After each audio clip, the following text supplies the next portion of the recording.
Once there was a postman who fell in love with a raven. The postman lived on the edge of a flat, desolate suburb. When he looked to the west, he could see the skyscrapers of the city, of which his suburb was the outermost appendage. When he looked east, he saw flat, bare land that stretched away from his home until it met the cliffs that stood over even starker, more desolate places. His house was very small. There were no trees around it and no birds. Once in a while, a rabbit came by and ate all the strawberries in his little garden. The postman had been a postman for quite a few years. He was no longer a young and ardent postman.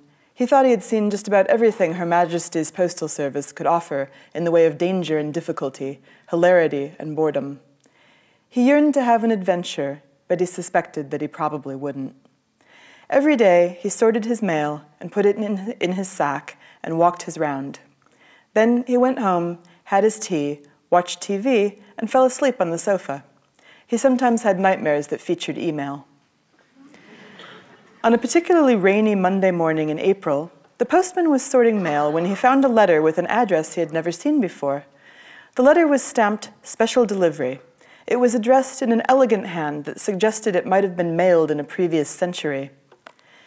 Dripping Rock, Raven's Nest, 2 Flat Drab Manor, East Underwhelm, Otherworld, EE1 LH9. EE1 LH9, the postcode made no sense. The letter had gone astray. He brought it to his supervisor, a venerable lady who had been with the Postal Service since the invention of the penny post. She examined the address closely, raising and lowering her spectacles several times to inspect it. She handed it back to the postman.